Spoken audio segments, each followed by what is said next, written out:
Good morning, जय हिंद सभी को। Good morning everyone. सभी लोगों का स्वागत है आपके अपने यूट्यूब चैनल राहुल रतन इनसाइट्स पे। और आज हम लोग एक सीरीज की स्टार्ट करने वाले हैं जो आपका एग्ज़ाम होने वाला है बीपीएससी 72nd एंड बीपीएससी एईडीओ। तो उसके लिए हम लोग एक करंट अफेयर की सीरीज की शुरुआत करने वाले हैं। और ये जो भी करंट अफेयर होगा ना, ये बीपीएससी के थीम पर आधारित होगा, मतलब बेस्ड ऑन बीपीएससी थीम। तो बीपीएससी कैसे क्वेश्चन पूछता है, बीपीएससी कहाँ से क्वेश्चन पूछता है और बीपीएससी का थीम क्या है, उस थीम के आधार पे ये क्वेश्चन को तैयार किया गया है और पूरा रिसर्च किया गया है। और आप लोग निश्चिंत होकर ये क्वेश्चन पढ़िए और जाकर एग्ज़ाम दीजिए। और ये क्वेश्चन आपको एकदम सेम टू सेम आपको एग्ज़ाम में देखने के लिए मिलेंगे, ठीक है। तो हम लोग शुरुआत करते हैं आज से एक नए सीरीज़ की। और हमारा पहला क्वेश्चन आप लोगों की स्क्रीन पे ये रहा। पहला क्वेश्चन हमारा ये है कि which district was officially recognised as the site where the last armed Maoist surrendered, leading Bihar to be a declared Naxal free state. मतलब किस माओइस्ट के मरने के बाद या किस माओइस्ट के सरेंडर के बाद बिहार को नक्सल मुक्त घोषित कर दिया गया है, ये पूछा जा रहा है आप लोगों से, ठीक है। एक मिनट। तो किस जिले की बात कर रहा है, तो ऑप्शन आपका है जमुई, गया, मुंगेर, रोहतास। तो जो इसका राइट आंसर होगा, लास्ट माओइस्ट जो सरेंडर किए हैं बिहार से, वो किए हैं मुंगेर जिला से। कहाँ से? मुंगेर जिला से। और अगर हम इसके ऑपरेशंस की बात करें तो ऑपरेशंस का नाम था ऑपरेशन क्लीन स्वीप, ठीक है। और जो लास्ट माविस्ट थे उनका नाम था सुरेश कोढ़ा। क्या नाम था? सुरेश कोढ़ा करके थे। और सुरेश कोढ़ा के समर्पण के बाद मिनिस्ट्री ऑफ होम अफेयर्स के द्वारा, गृह मंत्रालय के द्वारा, ये पूरा का पूरा जो बिहार था, बिहार को नक्सल फ्री स्टेट घोषित कर दिया गया है। तो चलेंगे इसके हम लोग नेक्स्ट स्लाइड के ऊपर और आप लोग यहाँ एक्सप्लेनेशन देख सकते हैं। तो जो ऑप्शन होगा उसका जो राइट आंसर होगा वो मुंगेर होगा, ठीक है। तो देखते हैं हम लोग। अगर हम लोग बात करें तो Bihar was declare Naxal free state in 2025 after decades in insurgency. The turning point was surrender of the last active arm Maoist Suresh Kodha. क्या नाम था माओइस्ट का? सुरेश कोढ़ा, इन हिली टेरेंस ऑफ मुंगेर। मुंगेर से, ठीक है। कहाँ से, किस जिले से? मुंगेर से। नाम क्या है उनका? सुरेश कोढ़ा है। ऑपरेशन कौन सा था? ऑपरेशन था ऑपरेशन क्लीन स्वीप या ऑपरेशन सिद्धार्थ। दो कंबाइंड फोर्स थी, एक बिहार पुलिस और दूसरी जो सीआरपीएफ की टीम थी, दोनों के द्वारा ऐसा चलाया गया था। अगर हम लोग एरियाज़ की बात करें तो एरियाज भीम बांध वाइल्ड लाइफ सेंचुरी मुंगेर। यहाँ से क्वेश्चन भी बन सकता है कि भीम बांध वाइल्ड लाइफ सेंचुरी कहाँ लोकेटेड है, बिहार के किस जिले में स्थित है। तो आप लोग आंसर दे सकते हैं मुंगेर जिला में। चलेंगे हम लोग नेक्स्ट क्वेश्चन पे। चलिए। According to the UNDP Human Development Report 2025, what was India life expectancy at birth in 2023? UNDP Manav Vikas report 2025 के अनुसार 2023 में जन्म के समय भारत के जीवन प्रत्याशा, लाइफ एक्सपेक्टेंसी कितनी थी, इसकी बात कर रहा है। तो 2023 की अगर बात कर रहे हैं, 2023 में जो लोग जन्म लिए हैं उनके अकॉर्डिंग अगर हम लोग बात करें तो लगभग 72 ईयर्स। कितना होगा? 72 साल होगा। इससे पहले लगभग 62.2 ईयर्स था दोस्तों, ठीक है। चलेंगे हम लोग नेक्स्ट स्लाइड पे और इसके आंसर पे थोड़ा सा हम लोग ध्यान दें। तो 1990 के दशक में कितना था? 62.7 वर्ष से बढ़कर 2023 में कितना हो गया है? 72 वर्ष हो गया है। तो जो भी यूएनडीपी का रिपोर्ट होता है, तो बीपीएससी रिपोर्ट जो भी यूनाइटेड नेशन का रिपोर्ट होता है उनसे क्वेश्चन पूछती है। तो आप लोग ध्यान दीजिएगा या कोशिश कीजिएगा कि जो भी यूनाइटेड नेशन का रिपोर्ट वगैरह सब निकलता जा रहा है उस पर आप लोग थोड़ा सा नज़र डाल लीजिएगा। चलेंगे नेक्स्ट क्वेश्चन पे। और ये आपका अगला क्वेश्चन रहा। अगस्त 2025 में बिहार के मुख्य सचिव के रूप में किसे नियुक्त किया गया है? तो जो chief secretary of Bihar appoint किया गया है 2025 अगस्त में, वो किसे? तो ऑप्शन है इसका अमीर सुहबाबानी, प्रत्यय अमृत, ब्रजेश मेहरोत्रा, एस सिद्धार्थ। तो जो राइट आंसर होगा इसका होगा प्रत्यय अमृत। क्या होगा? प्रत्यय अमृत। प्रत्यय अमृत ब्रजेश मेहरोत्रा को रिप्लेस करके बिहार के नए चीफ सेक्रेटरी बन गए। चीफ सेक्रेटरी एक तरह से ऐसा कह सकते हैं कि जो सीएम या प्रधानमंत्री के मुख्य सलाहकार होते हैं वो चीफ सेक्रेटरी होते हैं। ठीक है, अगर हम लोग चीफ सेक्रेटरी प्रत्यय अमृत की बात करें तो इन्हीं को कहा जाता है रोडमैन, क्योंकि ये ज़्यादा सड़क पे दिखने को मिलते हैं, एक्टिव रहते हैं। एनर्जी मैन या रोडमैन इनको कहा जाता है। चलिए नेक्स्ट स्लाइड पे चलते हैं हम लोग और नेक्स्ट क्वेश्चन पे। प्रत्यय अमृत की अगर हम लोग थोड़ी सी बात कर लें कि प्रत्यय अमृत कब है, तो ये 1991 बैच के आईएएस ऑफिसर हैं प्रत्यय अमृत। ये सड़क स्वास्थ्य क्षेत्रों में अपने काम के लिए प्रसिद्ध 1991 बैच के आईएएस अधिकारी। प्रत्यय अमृत ने अगस्त 2025 में मुख्य सचिव का पदभार संभाला है।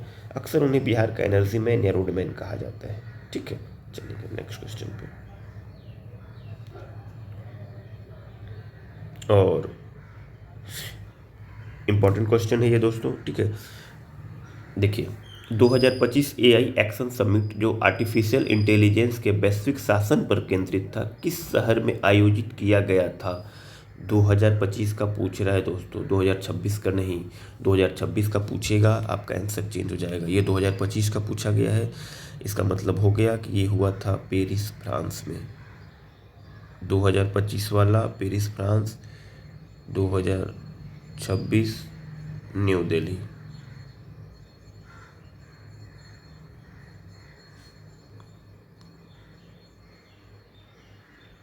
न्यू दिल्ली। न्यू दिल्ली में कहाँ? तो भारत मंडपम में हुआ था आयोजित।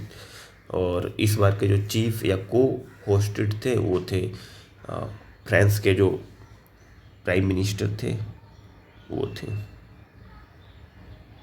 चलेंगे फ्रांस के राष्ट्रपति इमैनुअल मैक्रोन और भारत के प्रधानमंत्री नरेंद्र मोदी ने किया था। ये 2025 का पेरिस में हुआ था और ये बीपीएससी 71 में पूछा गया क्वेश्चन है। चलेंगे नेक्स्ट क्वेश्चन पे हम लोग।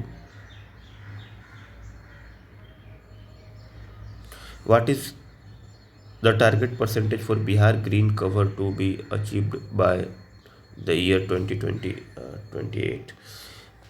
वर्ष 2028 तक बिहार के हरित आवरण ग्रीन कवर के लिए निर्धारित लक्ष्य क्या रखा गया है?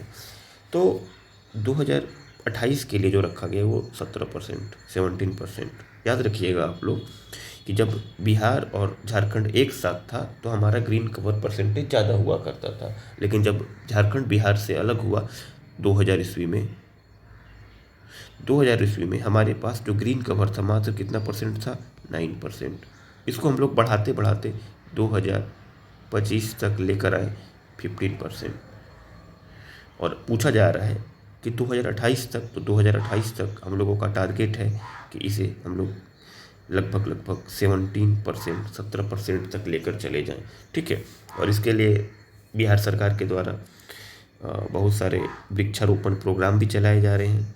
अगर हम लोग बात करेंगे तो वृक्षारोपण प्रोग्राम के तहत देखेंगे तो हमारा लक्ष्य है कि लगभग 2023 और 2028 के बीच 20 करोड़ पौधे लगाए हम लोगों ने, और वित्तीय वर्ष 2026 से लेकर के 25 से 26 में हम लोग 5 करोड़ पौधे और लगाएंगे। तो ये आप लोग ध्यान दीजिएगा, याद रखिएगा। चलेंगे हम लोग नेक्स्ट स्लाइड पे।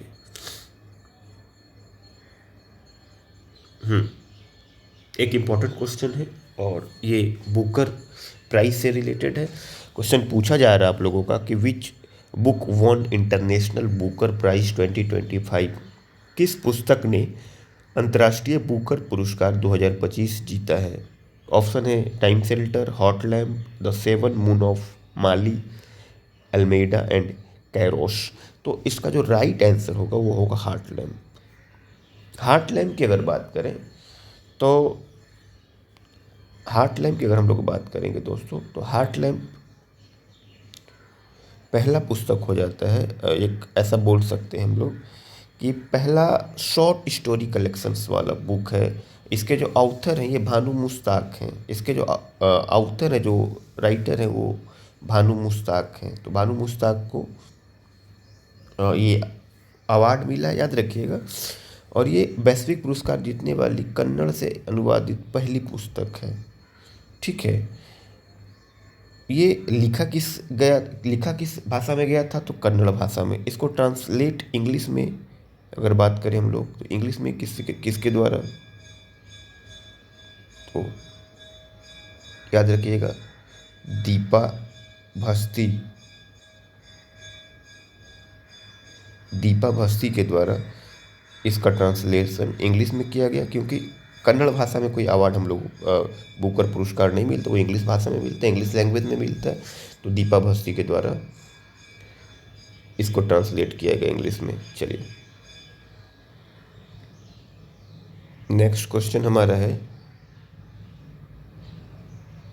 The Kosi Mechi link project Bihar second major river linking project primarily benefit which of the following reasons? Kosi Mechi link परियोजना बिहार की दूसरी प्रमुख नदी जोड़ो परियोजना मुख्य रूप से निम्नलिखित में से किस नदी को लाभ पहुंचाती है? किस क्षेत्र को लाभ पहुंचाती है? ऑप्शन मगध है, मिथिला है, सीमांचल है और अंग है। अंग का मतलब भागलपुर हो गया दोस्तों। ठीक है।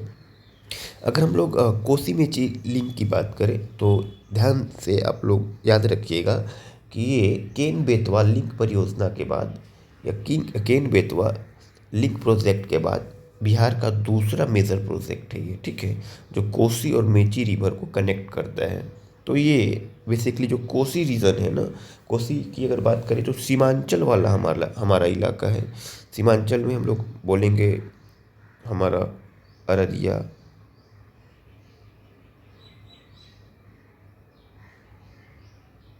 पूर्णिया, कटिहार,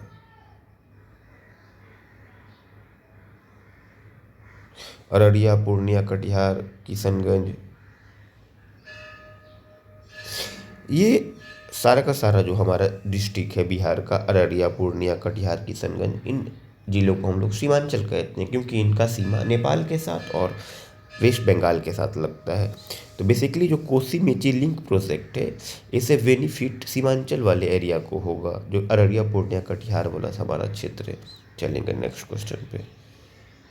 अगर हम इसके एक्सप्लेनेशंस की बात करें तो यह केन बेतवा के बाद भारत की दूसरी प्रमुख नदी जोड़ो परियोजना है।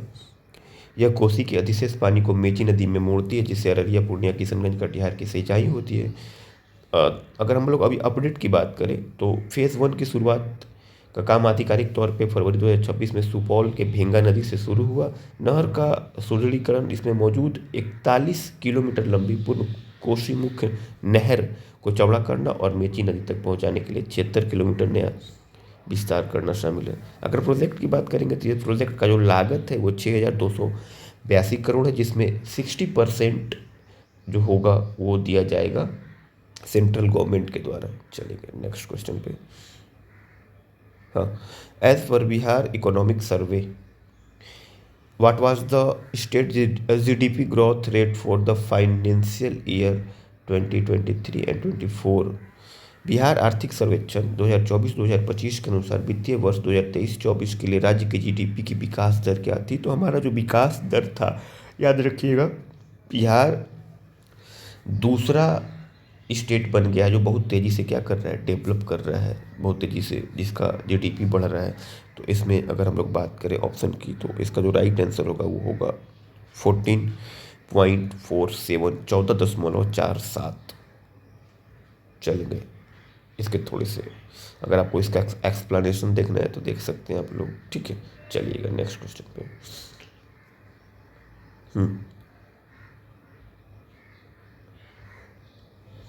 In 2025, two major pumped storage power projects worth 13,000 crore were approved in which Bihar districts? 2025 में बिहार के किस जिले में 13,000 करोड़ की दो प्रमुख पंप स्टोरेज पावर परियोजनाओं को मंजूरी दिया गया है? तो याद रखिएगा इससे आप कि ये जो प्रोजेक्ट स्टार्ट हुआ, ये हुआ है नवादा, बिहार के नवादा ज़िला में। इस प्रोजेक्ट के तहत किया क्या जाएगा कि जब भी इलेक्ट्रिसिटी का जो पीक आवर होता है ना, जिसमें लोगों को इलेक्ट्रिसिटी की ज़रूरत होती है, उस समय के बाद जब भी इलेक्ट्रिसिटी की कम ज़रूरत होगी, उस समय नवादा ज़िले में दो मोटर लगाए गए हैं। दो मोटर लगाए गए इस तरीके से आप मान के चलिएगा कि एक मान के चलिए माउंटेन है और नीचे नीचे ग्रामीण इलाका है। अब ग्रामीण इलाके में इलेक्ट्रिसिटी का कम ज़रूरत है, होता है ना कि जैसे रात में सुबह में कभी इलेक्ट्रिसिटी का कम होता है, तब उस समय इस पंप को स्टार्ट किया जाएगा और पंप से पानी कहाँ भेजा जाएगा, पहाड़ों के ऊपर भेजा जाएगा। पंप से पानी पहाड़ों के ऊपर भेजा जाएगा और पहाड़ों से फिर से पानी को छोड़ा जाएगा और पहाड़ के बीच में लगा रहेगा टरबाइन, जिससे इलेक्ट्रिक को रीजनरेट किया जाएगा। ठीक है, तो ये जो प्रोजेक्ट चल रहा है, ये प्रोजेक्ट 13,000 करोड़ का प्रोजेक्ट है और बिहार के नवादा ज़िला को चूज़ किया गया। नवादा ज़िला आपको पता है कि एक हिली एरिया है, एक पर्वत वाला इलाका है, तो इसके लिए सबसे सूटेबल जो ज़िला था बिहार का वो नवादा था और 2 कंपनियां इसमें अपना इन्वेस्टमेंट की है। ठीक है, चलेंगे नेक्स्ट क्वेश्चन पे। देखिए, पंप स्टोरेज के लिए भौगोलिक उपयुक्तता के कारण नवादा को चुना गया है। अगले क्वेश्चन पे चलेंगे और ये हमारा लास्ट क्वेश्चन रहेगा, हम लोग ज़्यादा वीडियो को लंबा नहीं करेंगे। चलेंगे, what was the theme of World Fishers Day 2025? विश्व मत्स्यिकी दिवस वर्ल्ड फिशर्स डे 2025 का थीम क्या था? तो सस्टेनिंग वाटर, जल का संरक्षण, India blue transformation, strengthening value additions in seafood export, Bharat का नीला परिवर्तन, समुद्री खाद्य निर्यात में मूल्य संवर्धन को मजबूत करना, सामाजिक उत्तरदायित्व, स्वास्थ्य महासागर। जो राइट आंसर जो होगा, इसका राइट आंसर होगा option B, India's blue transforming strengthening the value. तो इस वर्ल्ड फिशर्स डे के ऊपर, फिशरीज डे के ऊपर हम लोगों ने ऐसा टारगेट लेकर चला कि हम लोग 2030 तक हमारा जो सी फूड एक्सपोर्ट होगा वो लगभग 1 लाख करोड़ का होगा।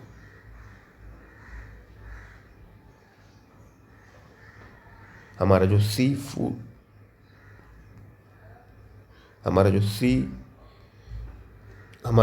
फूड एक्सपोर्ट्स होगा वो 2030 तक हमने लगभग 1 लाख करोड़ एक्सपोर्ट्स करने का अनुमान है हमारा। ठीक है, और इसमें क्या है कि हम लोग मतलब डायरेक्टली ऐसी पॉलिसी बनाएंगे जिससे हमारे जो भी मछुआरे हैं डायरेक्ट कंज्यूमर तक पहुंच पाएंगे, तो उसके लिए बहुत सारा पोर्टल वगैरह सब बनाया गया है। चलिए 10 क्वेश्चन तक ही रहने देते हैं दोस्तों, आगे हम लोग फिर से नेक्स्ट स्लाइड में लेकर 10 क्वेश्चन आएंगे। ठीक है, और अगर कोई बैकग्राउंड साउंड आ रहा होगा तो उसको थोड़ा सा आप लोग इग्नोर कीजिएगा। चलिए, धन्यवाद। और अगर ये क्वेश्चंस आपको लगता है कि ये इंपॉर्टेंट क्वेश्चन है, अगर लगता है कि आप एग्ज़ाम में ये बेनिफिट पहुंचा सकते हैं, तो आप लोग इस वीडियो को आप लोग शेयर कीजिएगा, अपने दोस्त वगैरह सब में शेयर कीजिएगा और कोशिश कीजिएगा वीडियो को लाइक करें, चैनल को सब्सक्राइब करें। ओके, चलिए, धन्यवाद।